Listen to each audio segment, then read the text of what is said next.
have our three select board candidates who will speak each for 5 minutes. Richard Brewer, Nancy Stanton-Cross, and Craig Dutra here. And then we will also hear for a few minutes from Bob Daler about the water and trunk line sewer project up on Route 6. And we're going to do the Q&A afterwards. Everyone will speak first for 5 minutes, and then we'll go into Q&A. My name is Dick Brewer, and I welcome everybody here. These are familiar haunts to me, having been in Susan's position a number of times, both as a candidate and as the one who did the moderating, so I know the drill a little bit. So why would I want to run 3 more years for a thankless job? And a lot of people say that to me. They say the job is thankless. Why do you do it? But I would have to disagree. It's not thankless. When you walk into Lee's Market and you see somebody that you've never met before, they come up to you and say, I saw you meeting the other night, you did a great job. That's the reward. That's not thankless. That's somebody saying thanks. These 2 people sitting next to me probably had the same experience I'm about to tell you. I've had people call me and say, I want your sign. I want you to put it on my property. And one of the people in the North End, I didn't even know the person. So it's not thankless. These are the jobs of public service. And, you know, it's said that virtue is its own reward. And I think doing this is its own reward. And I've met a lot of people. People in Westport are nice, and it's a great place to live. So it's anything but a thankless job. It doesn't pay a lot of money, but that's not what this is all about. This is public service. And most of you know who Muhammad Ali is, or who was. Reputedly the greatest heavyweight boxer of all time. And people think of him as a fighter and tough guy, and he was. But he was a generous person. And later on in life, he did a lot of public service work, helping others. He's known for that. And on his gravestone in Louisville, Kentucky, there's a great quote that some of you may know. Service to others is the rent we pay for our room in heaven. Muhammad Ali. So that's really what it's all about. And you either like the job or you don't. I didn't know, since I was a business person, how I would adjust to a political role, but it's been more than rewarding. And I have the energy and the interest, and I think I know a little bit more now than when I started, so that's why I'm going for 3 more years. Some of the things I've been working on, and these are all collective efforts basically, because that's the way the select board really works. But each of us seems to have a certain interest in various and sundry projects. I'm particularly proud of the choice of the chief of police, and Chief Dunn showed his quality by doing something that Abraham Lincoln would have been proud of. He took his rival and made him the deputy chief here. Doris Kearns Goodwin, who wrote a book about Lincoln and that, would be proud. So that, I think, is important because if you think about the ages of the 2 gentlemen, Christopher Dunn is older. We now have a built-in perpetuation scheme. So that's good, and that's a very important position. We also appointed a fire chief, but that was not contested. That was a little easier, but we do have an outstanding individual in Dan Baldwin. I'm particularly proud of the work I've been doing lately on the 5-year financial plan and the 5-year capital plan. It's on the website. You can look it up. It's really a draft, and it doesn't have all the answers that we need, but it does give us tracks to run on as to how to look at capital expenses and how we look at dealing with Proposition 2.5. And clearly, I've done, one thing I'm very proud of is it seems like every Veterans Day I make the opening remarks, and it's funny because I'm not a veteran, but it's because I'm not a veteran that I go there, and I've made a couple of speeches on Memorial Day, and those are things you do, and that goes back to the Muhammad Ali, that those are the things you do, and you feel really good about it. So what's the future hold? In 1 minute left. I think the long-term financial viability of the town is still very much alive and well, and somebody once said, I think it was a person in state government, Proposition 2.5 doesn't work when inflation is 5%. It's as simple as that. So that's what we're up against. So that will take continued attention. The Route 6 project, which you'll hear about shortly, I hope it gets done, and it may take a long time, but it's something that's got to happen in my view. It's long overdue. We do have issues of climate, and you can see the erosion down at East Beach and other areas down on the shore. That's a big problem, and we've got a lot of issues there. And the last thing I'll mention in my next 6 seconds that I have left, the old high school. We've got to figure out what to do with that. I'm a little bit impatient. It's been too long. It costs us money. We've got to make up our minds as to what we're going to do with it one of these days. So I've asked that we get on that and have a report to the Select Board to find out where we are and what comes next. Thank you for listening.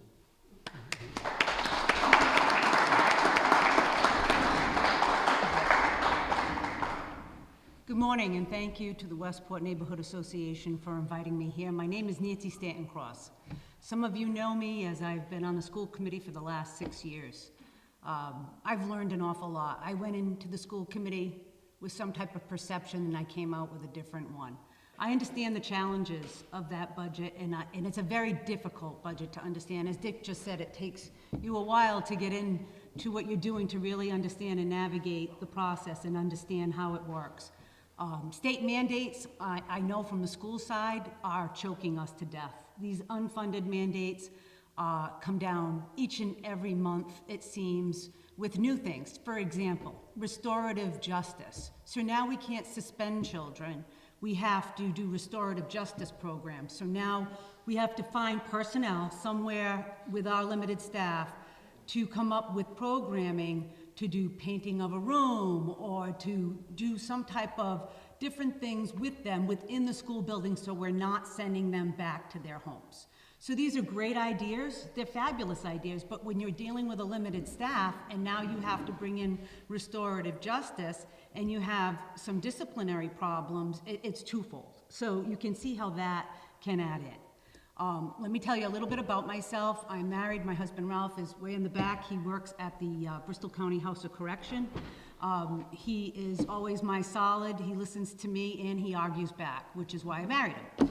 I have 2 boys. They're 17 and a half. They're juniors right now at Westport High School. And the reason why I decided to run for Select Board is because they're going to be graduating next year, and I found that maybe I need to redirect myself over to the Select Board. And the reason why is, and I know people are out there saying, oh, she's going to advocate for the schools, she's going to raid the public safety budget. It's one of 5 people. I'm not there to raid anything. I am a very factual person. I've been an attorney for 33 years. 23 years I've owned my own business. I've run my business. I understand how to manage a business. I've run Realty Trust. I have been trustees for parents on behalf of their children for their college educations. I've done all of that in my own private practice. I listen to the facts. I'm a very fact-driven person. I'm not political. I'm fact-driven. I find out the facts. I research the answers. I ask questions. I think the administration will be happy to see me go. I ask questions about everything. Every single time something comes up, I ask a question.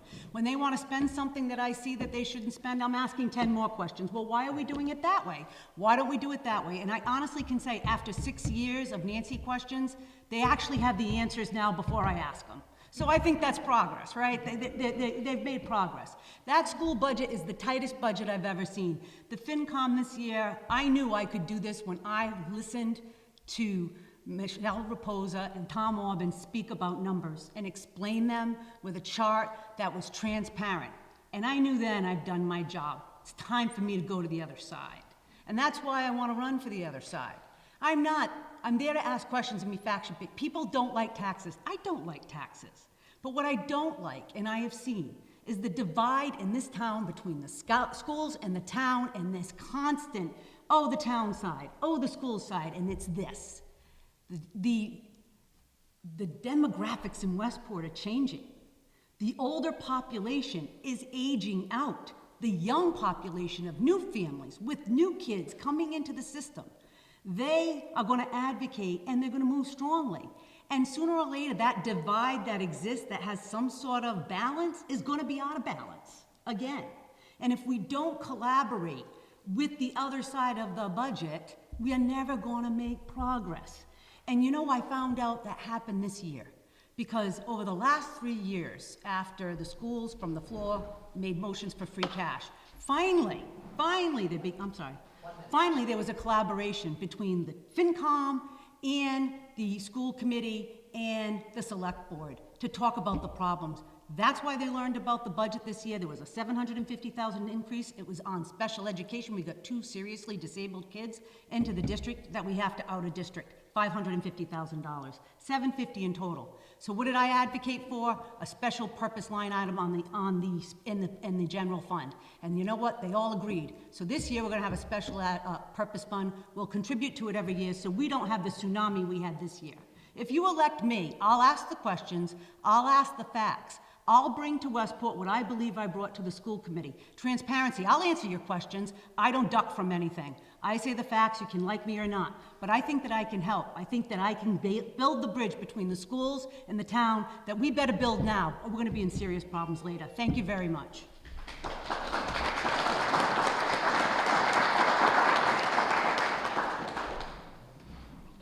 Good morning. I have to explain why after doing this for 9 years, over a decade ago, that I decided to come back. That's probably the first question that I think you have in your mind. My name is Craig Dutra. I was on a select board from 2009 until 2018. I stepped down along with my colleague Mike Sullivan at the same time. In my case, it was, I had 4 kids. They were all playing on 2 soccer teams, and I was still working full-time in a pretty demanding job. So it was time for me to take a break from public service, which I gladly did. And in the past 6 years, I've sort of eased into retirement. I sort of exited my full-time career around 2020 and have been, it's a good year to leave your career. And also have been staying involved with a few projects, both in the community, within the community of Westport, but in the larger community. A little bit about my time on the select board. One of the things I ran for in 2009, which I think is still pressing today, was to restore the effectiveness and efficiency of not only the board and town government. During that period of time, we created an ad hoc committee on town governance.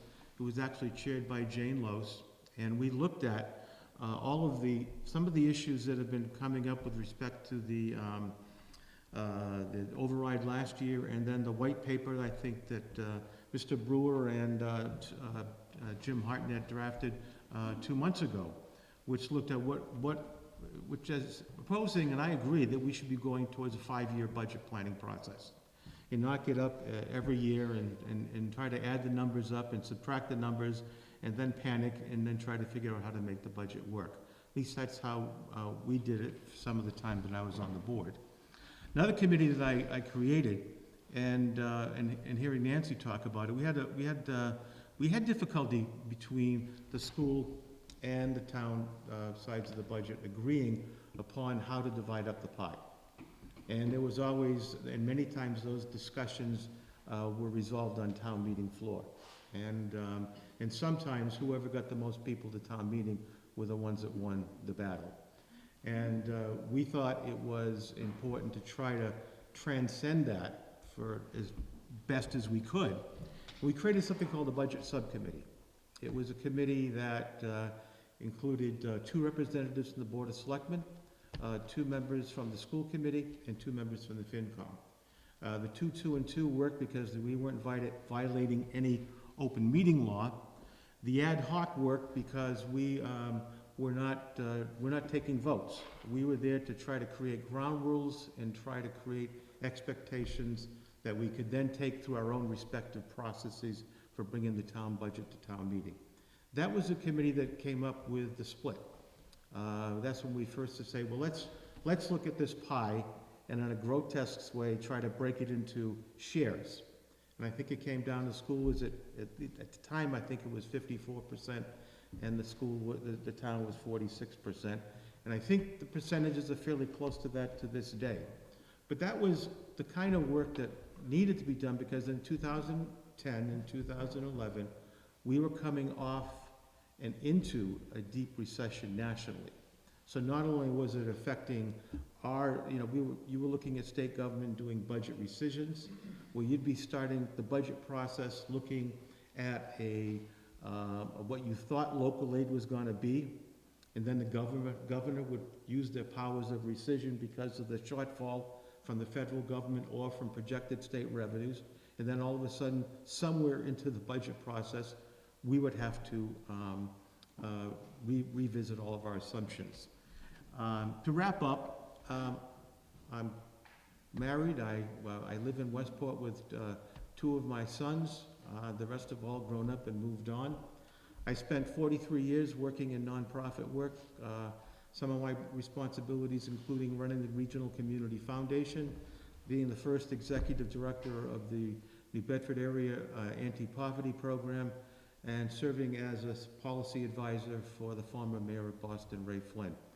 I enjoyed it. I'm having a lot of fun going door to door, putting up signs, meeting with folks, and going to forums, and I would appreciate your vote on April 9th. Thank you.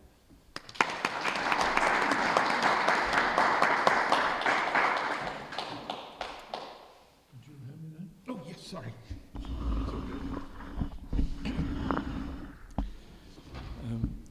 Good morning, I'm Bob Daler, and I serve on the vice chair of the Infrastructure Oversight Committee and also a member of the Planning Board. I was about to say I'm not running for anything, but I actually am running for something. I'm running for re-election to the Planning Board. But I'm here to talk to you about sewer and water in the trunk line and Route 6 in the north end of the town. This is not a new project. This is something that has been a need for a very long time, 30 years plus. And part of that need was addressed in that time period, 30 years ago, by DEP in extending the water line from Fall River up to the CVS store at Davis Road. And they did that because the watershed itself and the activities in the watershed, including activities the far and north end of the watershed of landfills plus the industrial uses in the north, had contaminated the wells so much that they had to bring public drinking water to that portion of Route 6.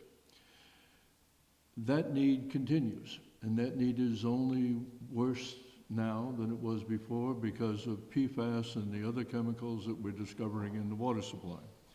So there's been a long need. Well, why address this need now? Well, there was a confluence of opportunities that the Planning Board and the Board of Selectmen and the Board of Health working together saw the opportunities in two buckets. The first was the availability of recovery monies, the so-called ARPA monies, out of the COVID impacts.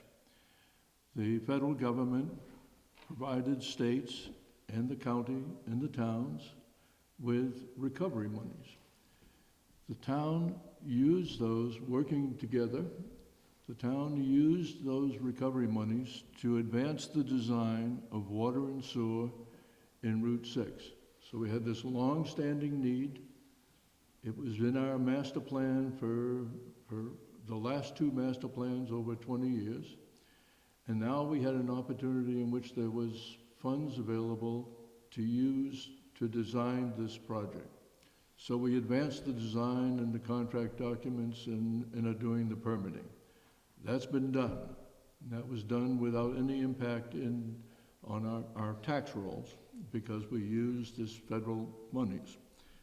And our delegation, particularly Senator Roderick's, got us an earmark for $1 million, and we added that to the management and hired consultants to both to design and consultants to manage the permitting process.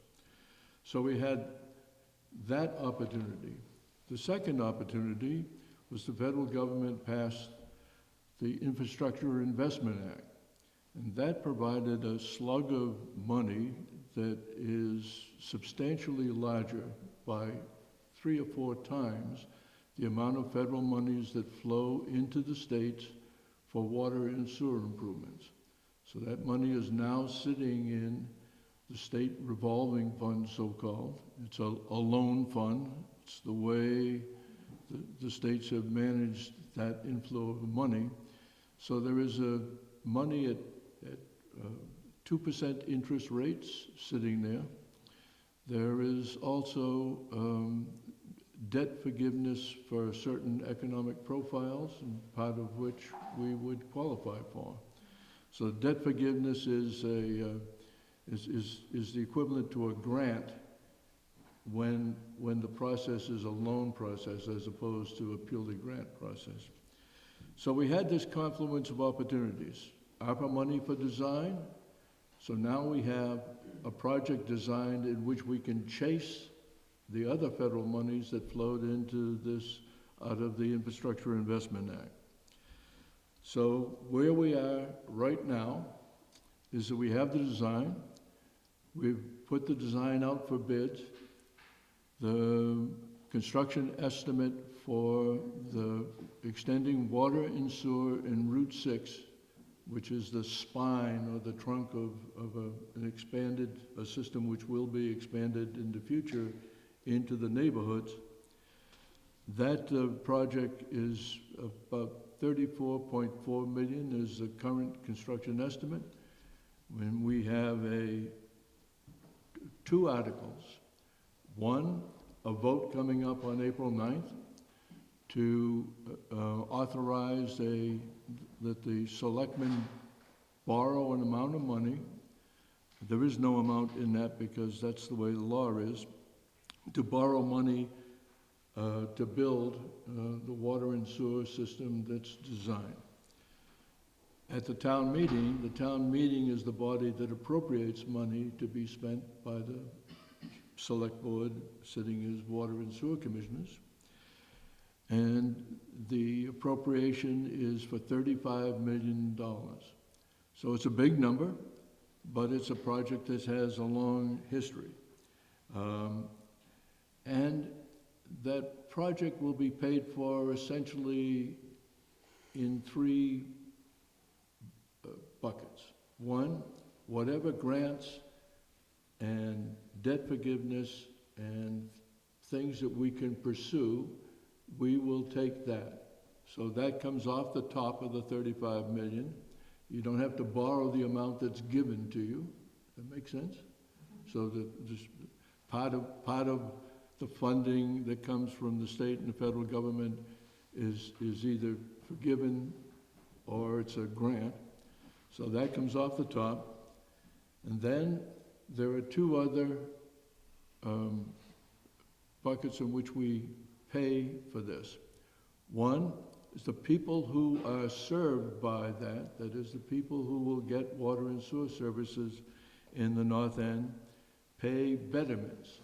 That is, their properties are enhanced in value by having public and water and sewer. And in some cases, these people have cesspools, they have failed systems, the lots are very small. They were built when the streetcar ran on Route 6 and they had jobs in Fall River or in the Westport factory. So they lived in what were standard kind of small lots at that standpoint. They can't build compliant septic systems. Their wells are too close to their neighbors. They have all of that type of problems that can only be solved by water and sewer. So they pay for that.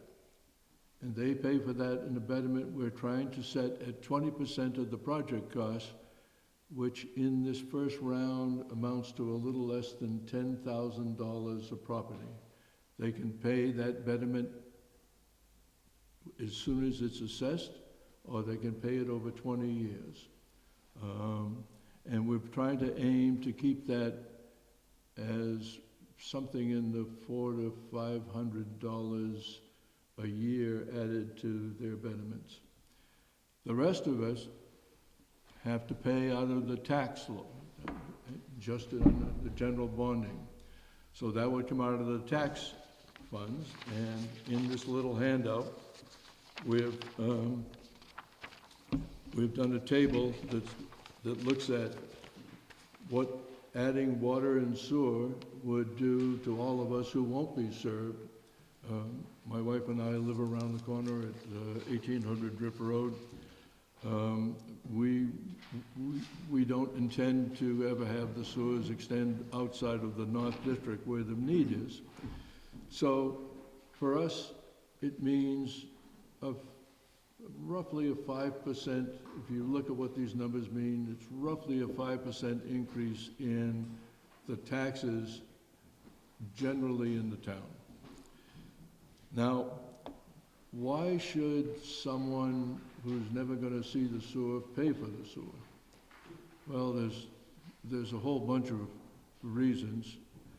One, starting with, I think, the words that Dick used, we're sort of all in this together. You know, it's all part of the community. We have a need. There are churches up there whose have public water supply wells that have PFAS contamination. There is a general need to support that. There's also a real self-interest. Those of us who live here, close to the river, on the river, need to get the nitrogen that's generated in the north. The bread and cheese brook is the single largest contribution of nitrogen into the entire estuary, because it's the single biggest cluster of small failed septic systems that we have in the town. So we need to fix that. Who benefits? Those of us who live and have the value of our properties enhanced by living close to the river or on the river. It also protects us from what you see happening on the Cape right now. The Cape is under the mandate to reduce the impaired waters of the United States. So they have the estuaries on the Cape all have nitrogen limits. The EPA and the DEP have stepped in and required upgrading every septic system to nitrogen-reducing septic systems, or adopting a water management plan that requires them to adopt sewers. So the Cape is all doing that right now. We dodged that. We dodged that largely because of the extraordinary work of our Board of Health that wrote an argument that we have sewer and water in the planning process and essentially leave us alone while we work on a solution. The state bought that. But this estuary, our Westport River, is on that list of impaired waters of the United States. Once the Cape is done, they're going to come and address us. We just dodged it because we made a good argument to leave us alone because we're working on it. Now we got to work on it. So that's the project, $35 million. I'm asking you to vote for it. I'm going to vote for it. And I'm around and I'm making the rounds of various things, and we'll answer all the questions that people have. Well,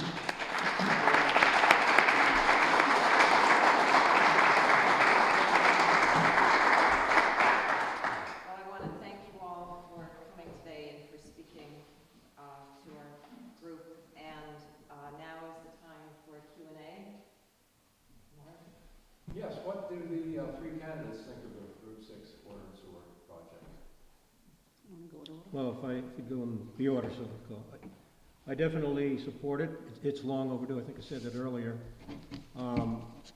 I have raised questions, though, about taking on the big $35 million project versus doing the first phase, which would be west of Route 88. That would have been an $8 million project. However, there were many arguments made as to why going for the whole thing makes sense. And in the end, I supported that, and the other members of the select board did as well. And if the motion fails at the ballot, the excluded debt question, I think we still have to go at it and go back and look at it again and say, how do we do this to get it done? It's probably going to be a multi-year project anyway, but that's how I feel. Thank you for 1 minute. Let's keep it to Thank about you. 1 minute. Sure, thank you. I support it. I mean, this is where it's going. These people have non-conforming lots. Their property might be worth $350,000, and yes, it could be worth $600 if you bring water and sewer, but the contamination and the toxins that are in there, in addition to the nitrogen levels, that's a big problem. But again, this is about the collaboration. This is about people that are going to be served in the community to the extent that other people are going to be supporting that service, but we all benefit as a whole. And I've always said, Westport always looks at things the next day instead of 10 years in advance. We did it with the fire and police station. We did it by not having an admin building in the school. Go for the whole thing. The EPA money and the federal government is there. These earmarks are there. If we go in for $8 million, we're looking at small little pieces of chunks and chunks, little Westport doing chunks and chunks. Let's make the argument. Let's go for it together. Let's get the money and get the job done. Thank you. I agree too. I think that by going for the whole project at once, and at the risk of being redundant, it's also important for us to, if you scope it out, and I've learned from writing grants and raising money over the years, you don't motivate donors or funders by giving a piece of the project. You motivate them by showing them the whole project and then telling them how they can buy into it. And that's really the sales process that we need to use with bureaucrats, elected officials, and governmental agencies. When I was on the board, I also served, had a little bit of exposure to this. I was on what was then the Estuaries Committee, which was looking at this whole problem of the nitrification of the Westport River. And I also served, because of my concern, almost my entire term on the board as our representative to the Buzzards Bay Action Coalition, which is also very concerned about water quality and coastal development issues. All right, thank you. Any other questions there? Yeah, Gabe Gillespie, I have a question.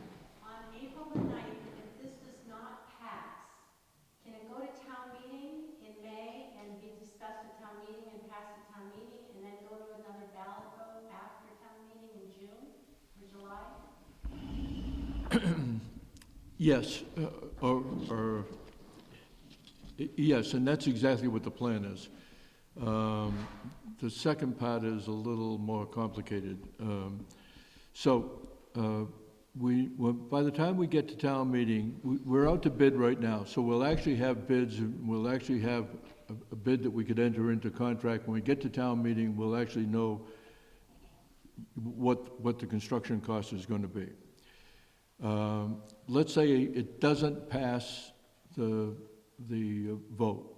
So now there is not a vote to authorize the debt exclusion. But we get to the town meeting, and the town meeting passes the 35 million or passes most of the 35 million, and we have the bids in hand. So then there's a couple of options. We could just borrow the money, do the betterments and borrow the money, and so we're borrowing at whatever the municipal rate is. Or we could go back and have another special election to do the debt override. The debt override advantage is as we start to get things off like when the fire station and everything comes off the books, that's no longer on the tax roll, so the debt exclusion are fixed periods, and we have a chance to take debt off and add debt on, so we continue to grow. So we would go back for a vote.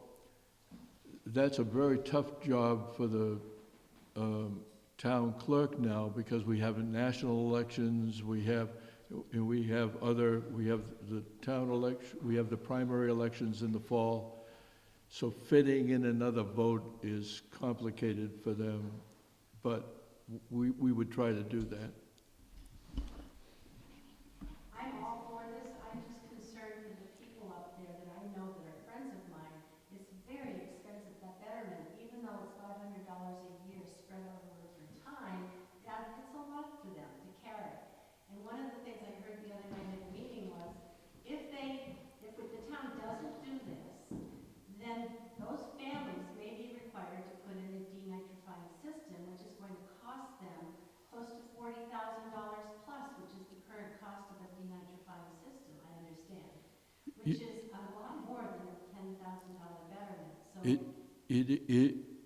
it is the risk to them, the risk to all of us, by the way, because if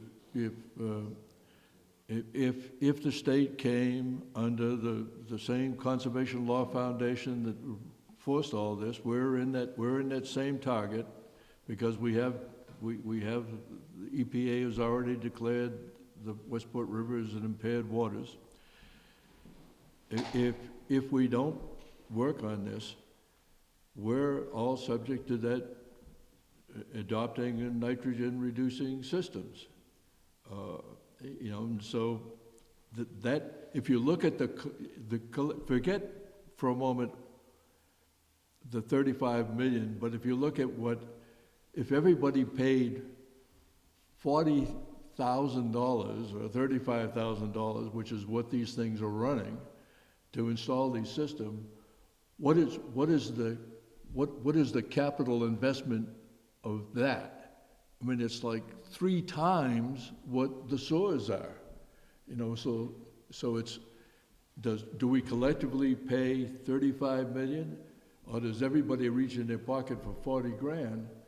You know, that's not the way to solve this problem. Yes?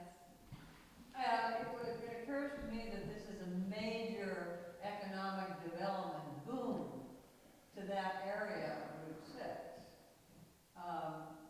Future development, future enhancements to the businesses that are there. Has anyone tried to do any kind of estimates on that? We have, and not only, you know, I think the town is really working well together, and you know that the planning board and the board of selectmen and the board of health, but the planning board and the board of selectmen have been working together. The planning board has rezoning articles in the town meeting to sort of capture the investment that we're going to make. We invest in the water and sewer. Let's increase the density along Route 6 in the industrial areas to encourage development, to harvest the tax revenues, because we need new growth to provide a financial base for the town. And the place where that growth should be is up against 195 on Route 6.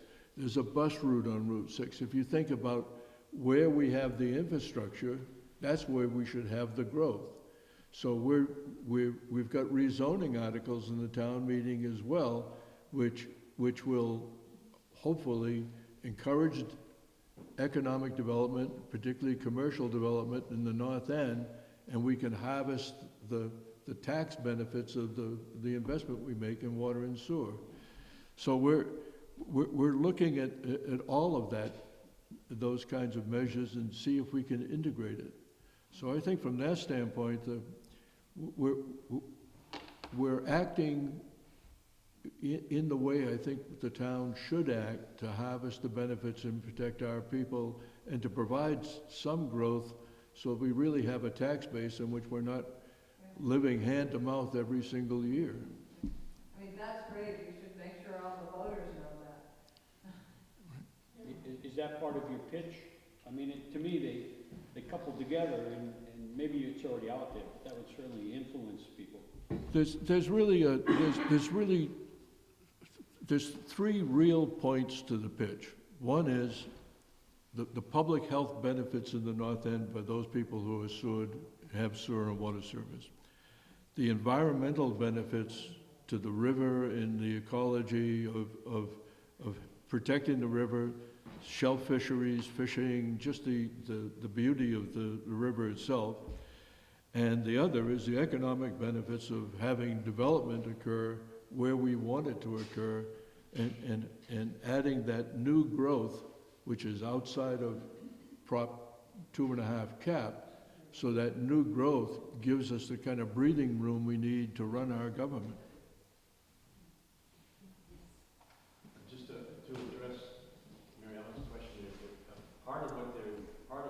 first of all, Bob and Murray and their whole team and the boards that they emanate from in this infrastructure oversight committee, they've really done a pretty good job of threading the needle and trying to present a project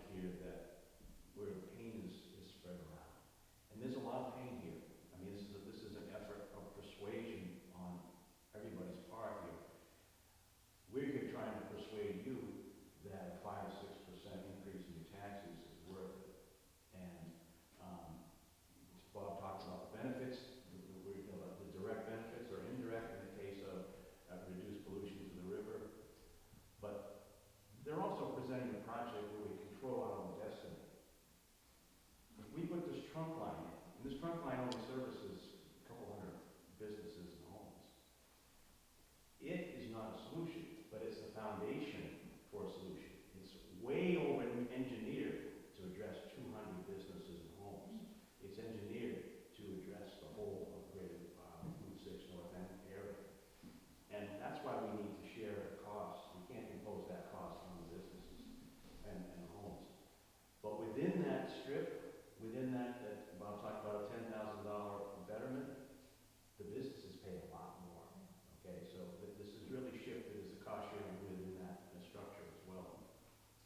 But I think as hard of a sell as this is for you all, I want you to think of how difficult it is for the folks on the north end. Everybody has to come up with $10,000 that's, yes, they can spread it over, 20 years, okay, $500 or $600, $700 a year. But that money's not burning a hole in their pockets. And then there's a connection fee, and then there's the fees of actually paying for the service over time.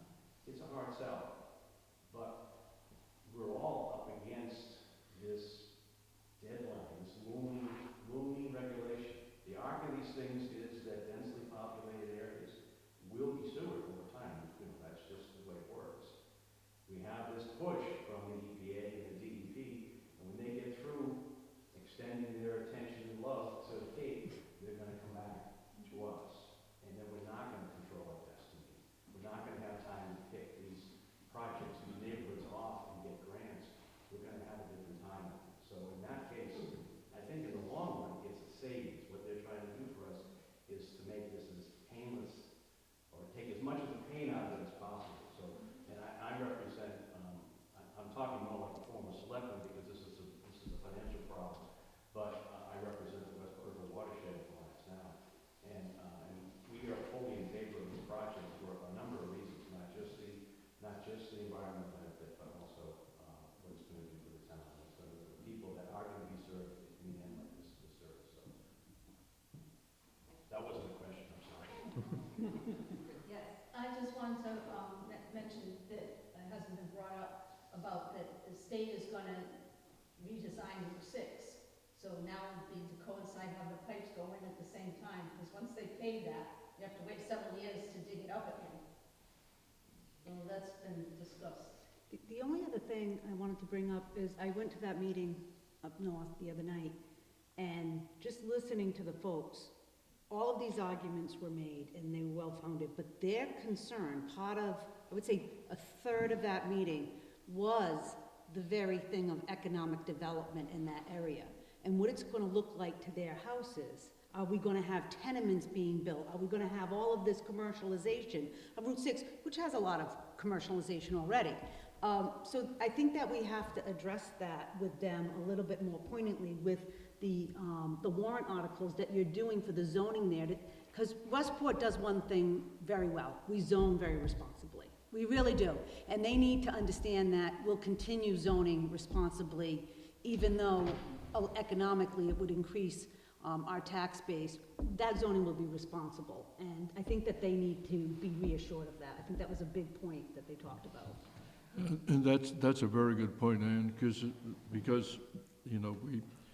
those of us who live here because we love this place, and they, the people in the north feel exactly the way all of us do, I guess, and the idea of we don't want this to become Fall River, we don't want this to become Dartmouth, we hear that over and over again, and it's difficult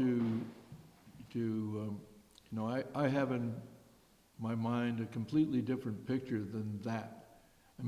First of all, the days of retail expansion, that's over. No one's building big shopping centers. Sears is closing. You can look at the malls everywhere here. That day has passed us. So we're not under that threat. But the idea is, can sleepy Westport become a back office space or support space for offshore wind or energy, or can we have technology jobs or data centers, or that kind of stuff. Can we create a zoning that has economic benefits with very minor impacts? Can we create housing? Can we create, we hear over and over again of, well, I look at our own situations. I'm certain to die someday, and my wife says, well, when you die, what am I going to do with this house? You ever have that conversation? Right. Yeah, right. So we all have that conversation and say, well, I'd like to stay here, because this is a nice town, but where is that housing opportunity? Where is that housing opportunity to have someplace nice? If you end up alone, where is there someplace nice you can still be close to your doctors and neighbors and stuff? Can we build that? And maybe we can build that in the old high school. Yes, yes. As a, It's been really helpful. I know a lot more about the ballot question than I knew when I walked in the door, and I'm grateful for that. But while we also have the three candidates here, I'd like to direct a question to the three of them. And I want to say as a preface, and follow what each of them touched on, this is a small town, and we do as well as we do, and we are the way we are, mostly because of volunteers. And by volunteers, I include people who have to run for office and don't get paid for a really big job. And so I'm always grateful to people who sit on committees, who go to the meetings at night of the committees, and who run for office. I'm just grateful that people are willing to take that on. So my question to the three of you is, a couple things have been focused on, but not really the big picture. So I'd like to know if you're willing to share three things you would like to see happen during the coming term here on the select board. And if you don't have three, you can say two or one, but not 10. Who would like to start? I started first last time, maybe somebody else should go first. I'll start. So I got a couple of things that I've really been thinking about. I think there needs to be an audit of accountability of every single department, school department, every department of town. I did that when I came into the school system. We have to look at every single job, what people are doing, and what can we put together? What two things can we make one person do, we can have two people doing? And I think there needs to be more of a collaboration between the town. I think our IT is too separate and divided. The school is much more advanced than the town is, so why aren't we combining some of those services for the betterment of all of the community? That includes our social media outreach to the community, whether it be Twitter and Facebook and whatnot, having responses quick, not put something, a request on the town website, oh, I have a question, where it's immediately answered. Those things are all very, very possible. I think that we also need an open discussion with our collective bargaining units. I don't know if all of you know, but on the town side, I think there's at least 6 unions. And on the school side, we're the biggest employer in the town, we have 2 unions. And when we negotiate with the unions, we're negotiating separately. So we're taking 2 people in a room, we're having a conversation. Then we're taking 6 people in a room, having a conversation. And then the school's doing their own thing and nobody's collaborating. And then all of these unions are all paranoid. What are they getting? What's happening with them? What are their terms? Let's bring all the unions together and let's say, this is what we got, people. This is how we're handling it. And I think if you bring people in the room and you bring them in together, there's no more, what are you getting? What are you getting? And I think that you kind of bring them all together because it's so fragmented. I think that's really, really important. The other thing I think that we need to do is we have to do more of like internships to support the services that we are lacking. We are already over at the school taking student interns on early and extended daycare. We're paying them minimum wage. They're coming in, they're getting something for their resume. We're bringing in kids that are 15. It's hard to get a 15-year-old a job. They can't drive, they can't, but it's easy to drop them off at the school and they're performing like janitorial services, they're learning about the building, they're getting some type of job skill. So I'm saying, why not do that in the town? Why not have them help, you know, in the cemetery doing cleanups? Or how about at the beach, instead of these people coming down with a carload and taking the towing price of $25, why don't we have 2 students sitting there with their pith helmet at minimum wage checking in people so community members can park there and not people coming in to say, I don't care if I get towed, we got 5 people in the car, it's $5 a piece, it's cheaper than horse neck. How about having those same kids put pith helmets on and clean up the beach for minimum wage? We're helping Westport, we're helping students get jobs, we're collectively collaborating, we're bringing our kids up in front of our public, they'll support them, they support them, that's what I advocate for, thank you. Thank you, Nancy. Craig? A couple of thoughts. First of all, if you haven't had a chance, this would take about 15 minutes to read, so there's more things here that you might want to peruse concerning me. But one of the things I talk about is the talent that exists in the town. And you know, we have one of the best resources that we have is our human resources and the people sitting around this room who sit on the various committees in town. But we sometimes go about it the wrong way. And having been serving for 3 terms, I can accept my share of that responsibility historically.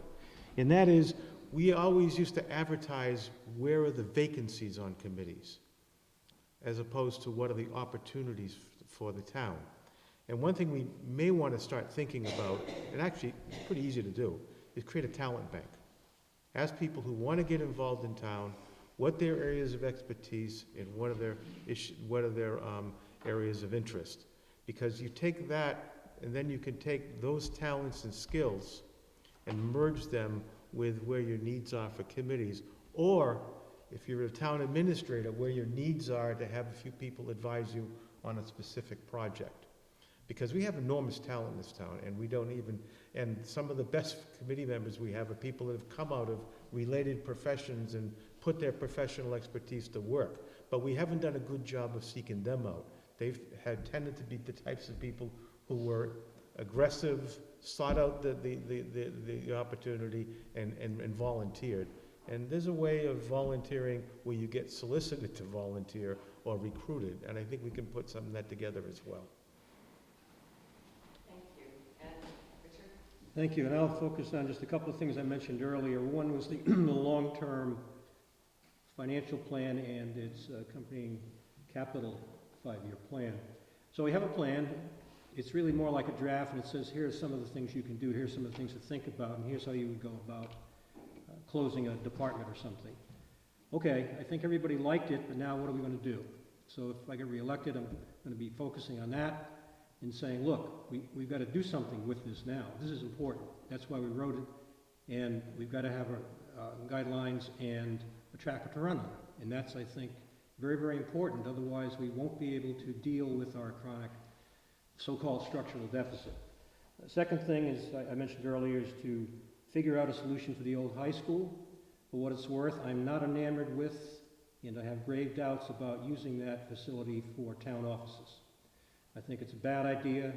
The school wasn't built for that, and I'm more in the direction of what Bob had said earlier. What do we really need in town? We need housing, senior housing, and that would be a great location if we could pull that off somehow.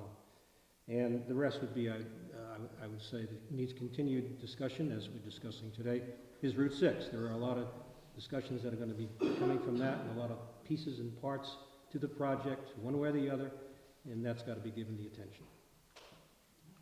I think another thing that's worth pointing out is that I've been serving on the Affordable Housing Trust, and one of the things that we've been doing is we've been putting aside a pot of money using Community Preservation Act allocations for site acquisition. We had money that was in tax, we had a piece of property that was in tax title over on American Legion Highway. And we leveraged that ownership of that property to be able to purchase the land, recruit a nonprofit developer that ultimately built Nokichoke Village. And as a result of that, we accomplished 2 things. We provided 53 housing opportunities to people in the town. And secondly, we got the state off our back, because we're also required by the state to maintain due diligence towards closing the amount of housing and creating affordable housing opportunities so that we're not becoming an exclusive community in terms of opportunity. And the third benefit of that particular project was it sits on a bus line.